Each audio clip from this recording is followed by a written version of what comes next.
Hey everyone, and welcome to Almost Cancelled. I am Peter, and that's Connor, and we are going to talk about iZombie, Season 3, Episode 4. It's called Wag the Tongue Slowly. Full spoilers for the episode, as always. Not gonna lie, when I read that title, I thought, does she eat the brain of a dog? And then you realise, oh no, it's just a gossipy bitch. I think the dog might have been a funny episode, though. That's not. Eh, I mean, I'm not sure I could argue that. I think that would make for a funny episode, but yeah. So the murder victim in this one is a office gossip. She works at a dental company, and I think the exact thing they did is they sell dental equipment to dentists was the Yeah, exact business. But yeah, so we see a montage of this woman talking to a bunch of people in the office, and she's like just gossiping to everyone. she is awful. She is, yes, she is. She literally hears something from one person, and to the point when the two women who find her in the Yeah, bathroom, like she's talking about having a crush on someone, and she notices that this woman's in the stall because she recognizes her feet. It's like, and she immediately starts to, hey, keep this in this room. Like she immediately tries to start bargaining for the yeah. information to not leave the room because she knows what she's like. But she must know it's a futile attempt. Oh, of course, yeah. The fear in her voice, it was real. Yeah, Actually, my favorite part of that scene is that they open the stall door and they the both scream. actually that's not even both. Even in the first shot, it's actually just the Asian woman on the right that's screaming, and the main woman who's been telling the story. She opens her mouth, but she doesn't actually make a noise. She's just sort of like Oh, really? right. And I noticed that, and I thought that was an interesting touch, only having one of them scream. But then they turned it into a joke Yeah. because in the next shot, the Asian woman's still screaming her head off, and the other woman's like, "What? Please." Enough. Enough of this. Right, we get it. She's dead. Shut up. Oh dear. So we get the usual, interrogation of all the different people and all these different stories. The highlight, of course, is that one of them is an ex-porn star, and that was the Yes. gossiping news. And the reason why that's the highlight, it would be a highlight anyway, just for Clive like struggling to say it because he's feeling awkward about it. But everything that led to with Ravi was Oh, gold. exceptional. I think before we get to just the interviews themselves, the funniest moment of the them beginning was when they were like, "Oh yeah, she was a gossip," and they were like, "Ah, that explains Oh it." yeah, yeah. When because Clive's like, "What's wrong with you?" Because she keeps saying, "Oh, what do you think your boss is saying behind that window?" Is like, what's going on? Yeah. And it's when she says, "Yeah, oh, she was a total gossip though," and just Clive's like, "Ah, there it is, They both there it like it is." though, because Yeah, obviously she didn't know either. It was just like, yeah. No, that was good stuff. But like, Ravi had two. Obviously, when Ravi's been asked, because Ravi's actually quite funny, because he's grumpy, he's moody, he's hungover, he doesn't want anything to do with life. Ravi had a lot of good funny moments. There was one where Major's trying to convince him to come in this stakeout because he thinks he can track down Natalie, and he eventually convinces him, so, "Oh, you can even be pantsless and whatever." And he's like, I mean, I know you're good at sitting in cars," which is that was a fantastic burn in relation to the season finale last season. yeah, That was good stuff. it was. I don't think I've ever seen Major be so just drop a bomb like that in someone. That felt very un-Major. That's I all I'm know. saying. I enjoyed it though. But then it's later when Liv's like, right, I'm sorry, but you're going to have to watch all these films. Look for the ones where she's like a private investigator, because she gets this vision of Vision. Yeah. of someone watching one of her pornos and she's like at a PI office and she's like bargaining with the detectives. Like, so focus on things that are detective-y. So he goes through the noirs. So he goes through the porn noirs.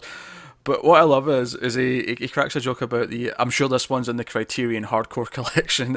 And that really, as someone who's a fan of the Criterion Collection, who owns a good shelf and a half of Criterion movies, that line cracked me up.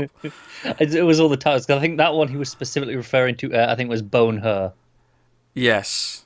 But then he goes through a list of titles that are just Interestingly, fantastic. the one that they find the clip from is called Hump Me Deadly. That's based on the title Kiss Me Deadly, which is in fact in the Criterion Collection. I'm sure it is. Just I own it, in fact. So just Kiss Me Deadly, not Hump Me Deadly. I'm pretty sure Hump Me Deadly didn't actually exist. But you'd own that too, I'm sure. Sure, well, why not? But as funny as all this was, all of this was very amusing, and I was smirking throughout all of it.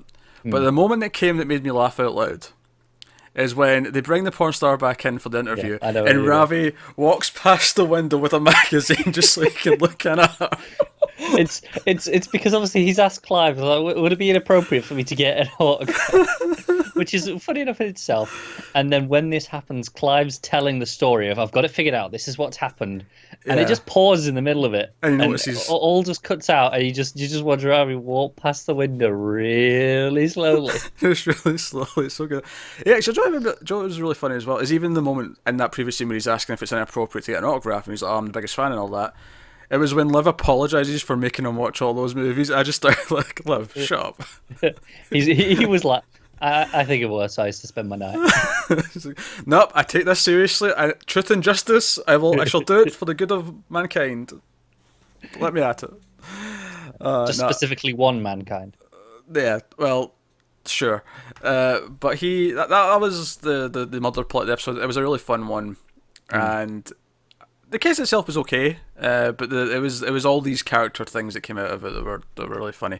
Obviously, probably the more important plots for going forward was Major tracking down Natalie, getting the shit beat out of him.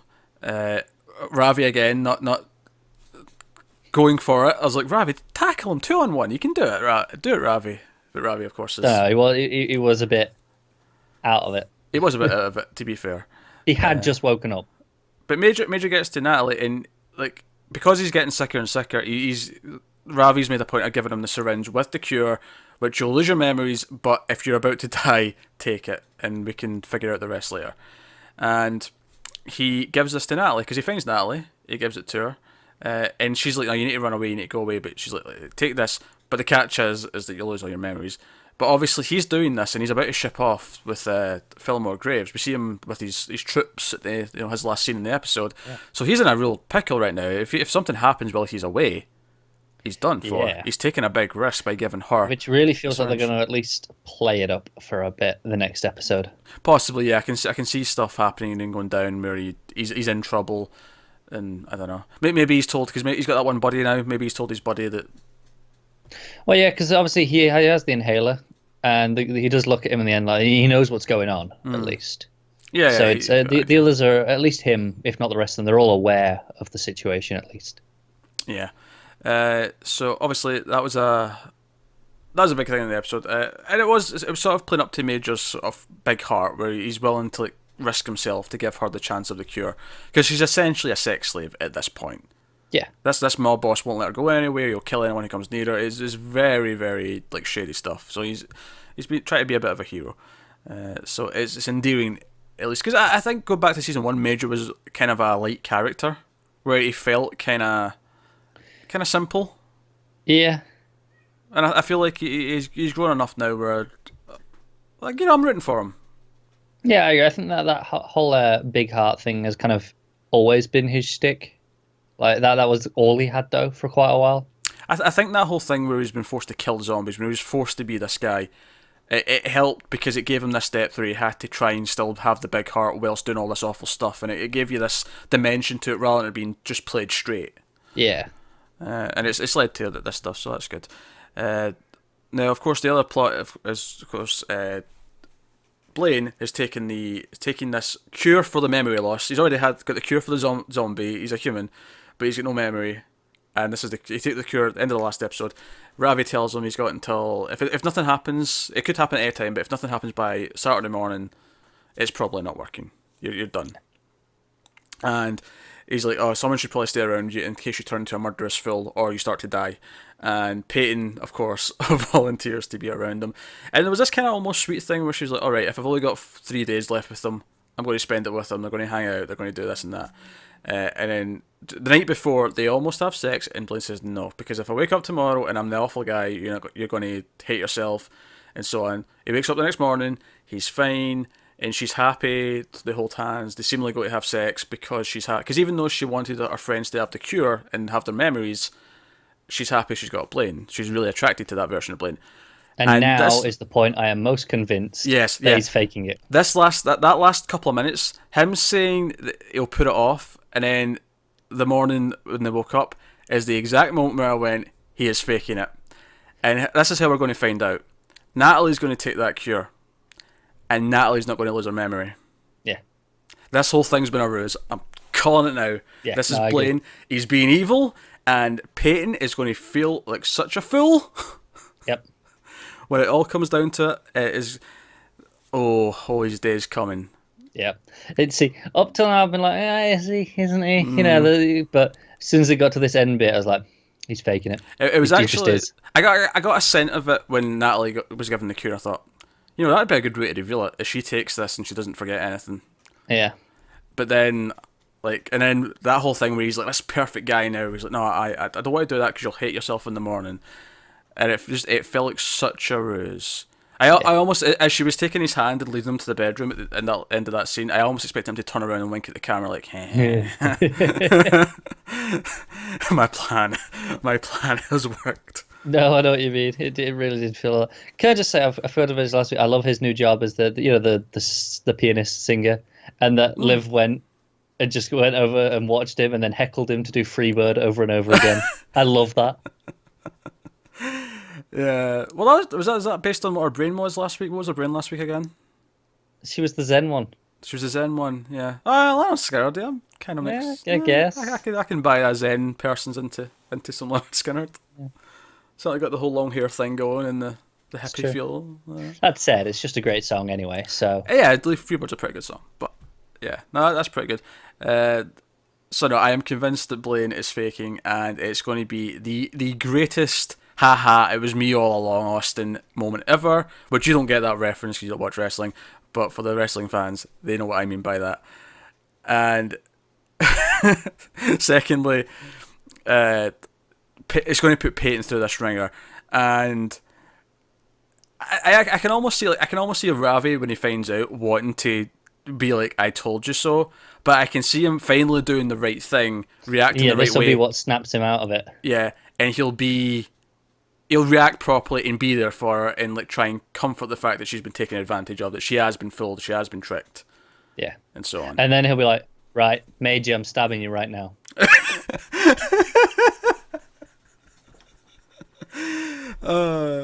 See all that stuff with Liv gossiping about them as well. Oh, so good. Because I was like, they were together last night. That's all I'm saying about that. Yeah. I mean, they were outside in that alleyway for quite a while. They were behind the dumpster. I don't know what they were doing. His face. He was so miserable. It was fantastic. I can't believe we had double Ravi this week. We had Ravi and Supergirl last night, and we've had Ravi and iZombie. A lot of Ravi, and it's working up. Obviously, the final plot to mention is the sort of the season-long arc where we're trying to find the killer of Wally and his family, and we basically look at the message board stuff. They track down this gun nut who owns a shooting range, and he's just super anti-zombie. He's super racist as well, apparently, because he sees Liv with the hair and says white power, despite standing right. This was after Clive's right next to him. He goes, "Oh, I thought I smelled something." Which at first I took that as a cop dig, because the smell bacon thing. Yeah. Yeah. But then it turns around like, oh wait, white power. I'm like, oh right, okay. Yeah, it's like that changed quickly. Yeah, that went from just being a shit joke to being super like, ugh, like. Yeah. Yeah. But he doesn't hide what he is, I suppose. He's upfront about it, as asshole-ish as that might be. But no, so he's super aggressive about it. He has an alibi, so it wasn't him necessarily that killed the family, but it certainly opens up this window that we have all these potential, essentially zombie racists wanting to come and kill zombies. And it's funny because he said you can't kill what's already dead, but then the thing is though in this show is that maybe biologically speaking they're dead. Yeah, and I think that's what he's getting at when he's saying it to a cop. It's like, hey, what are you going to do with the law? They're dead. They don't have rights. But we know that's not true. I mean, Liv is fully functioning. Like she is, but they died. So, like in the legal sense. Oh, sure. Is but where what I'm saying is, in this show's mythology, they clearly are still people who function and therefore should still be covered by the regular law. Should, but yeah. But you know what I mean, though. Like, had he said that in Night of the Living Dead, I'd be like, yeah, sure, they're dead. Shoot them. Yeah. But we're in iZombie, and the zombies are actually people with feelings and. No, I agree. I think that's something the show's going to tackle. I think because inevitably this is going to come out. I think at some point we've kind of established that the show is. I wonder if this does blatant racism is kind of like it's bridging the fact that this whole zombie thing is a metaphor for this kind of thing. It's this looking at this group of people and just writing them off because of one thing. And at least in this case, of course, there's an actual scientific thing you can point at and go, right, they're technically dead. But Yeah. this show also is just a virus, really, that they have to live with. It's practically a sexually transmitted disease in this show, in a sense. Yeah. And that works. And yeah, But I think next season, assuming it comes out at the end of this season, right, and everyone knows, I think next season we'll deal with things like how do we deal with them in the legal system because they are maybe. dead. What rights do they have? Do they have the rights of people?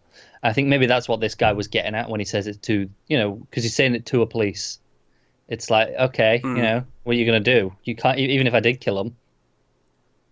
Yeah, which obviously that's something that needs to be cleaned up. The law has to catch up. It's kind of like how we always talk about the law has to catch up with technology, where it's not at the play. Like there's some outdated laws that don't really work for the modern world, and like it's like we have to update things to actually fit society as they are. And that's kind of that, but to an extreme level. Because at least as far as I know, we've not had a completely new type of person appear and recently that would require their own set of laws. Nope. Not to my knowledge. A new subspecies, which is essentially what the zombies are. They're a subspecies of human at that point. Yeah. Because they have a different diet, they have different needs, but they otherwise function every day to day, as a person. Yeah. Yeah. I know, it's interesting. So that plot's obviously ticking along just little by little each episode. I think I liked this episode more than last week because I feel like the main plot was a lot more fun and I got a lot more out of it. I agree. Whereas last week's Zen one was just kind of there whilst more screen time was given to other stuff. So this one did a lot for me, so cool. So next week, Lives the Dominatrix. Look forward to that. Oh, is that next week? That's next week's episode. So, great. Let us know what you thought of this one in the comments below. Like, subscribe, all that stuff. Helps us out a lot. Get us on Twitter at mild_fuzz for channel updates. Individual Twitters are on the screen. That's us, guys. So thanks very much for watching. Once again, have you got any vanilla?